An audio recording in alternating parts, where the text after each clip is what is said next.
hello.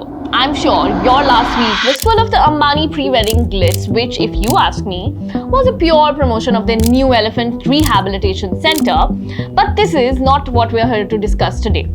So, amongst the explosion of the Jamnagar glamour, there was one news that did not get a position on your Instagram feed.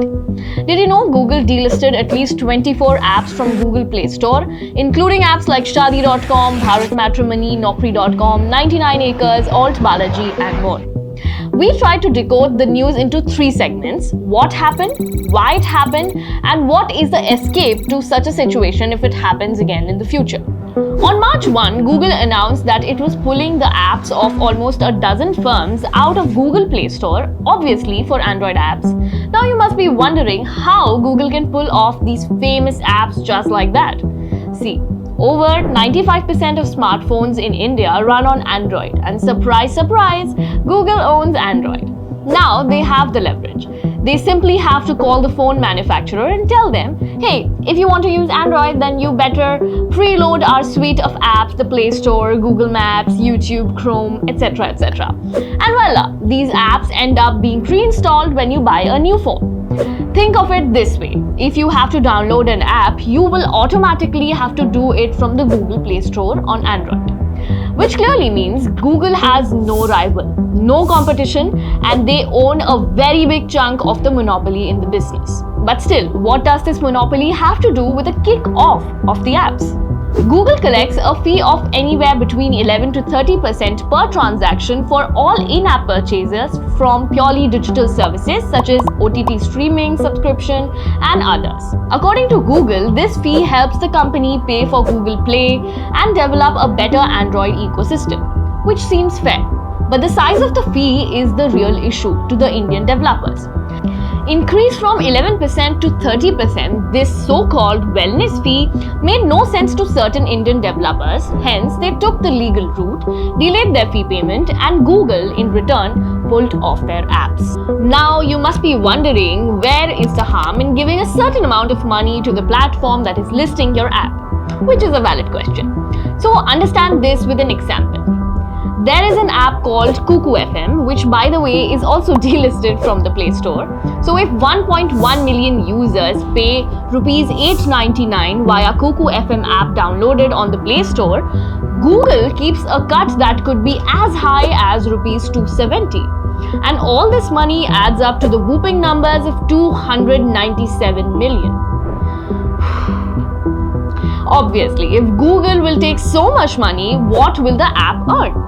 To solve the matters, the government of India intervened, and as a result, the apps were listed back on the platform, but with a set of limitations and restrictions like the removal of all modes of in-app payments. Like it or hate it, there is a sure duopoly of Play Store for Android and App Store for iOS. Even the Apple App Store had its fair share of controversies, including the one with Epic Games, where the gaming giant argued over Apple's restrictions on apps from having other in-app purchasing methods outside of the one offered by App Store. It's not that there is no alternative to Play Store and App Store. PhonePe just launched its own app store called Indus App Store a couple of weeks ago. And the company will do away with commissions and levy only an annual listing fee instead. But even that fee will be waived till 2025. But that doesn't mean now we will all download apps from Indus App Store and everything is happy and Google is finished. Sure, PhonePe has a massive user base that it can tap into, but it also means getting people to change their behavior. You need them to change their muscle memory and get them to click on the Indus App Store icon instead of the Play Store icon. And that may not be very easy. Mr. Ashwini Vaishnav, the IT and Telecom Minister, got the startups and Google on a negotiating table and is affirmative that both sides will come along eventually for a long-term solution. And he said that the Indian startups will get the protection that they need. Google said it will prepare a bill for its services and extend the payment timelines for these companies.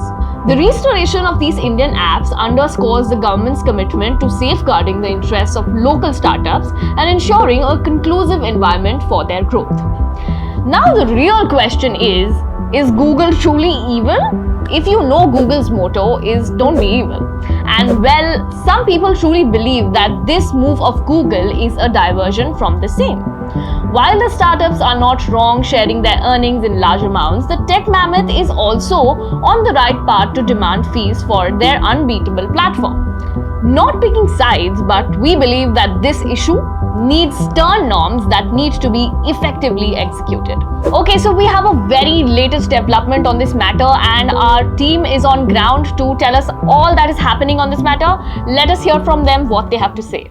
Yes, Purnima, we are getting a latest update on this news that all the apps have been reinstated with in-app purchases and a 120-day period has been agreed upon to come up with a solution that is non-monopolistic and reflects free market forces. This is required for a long-term viability of Indian startups and a thriving digital economy that can create millions of jobs.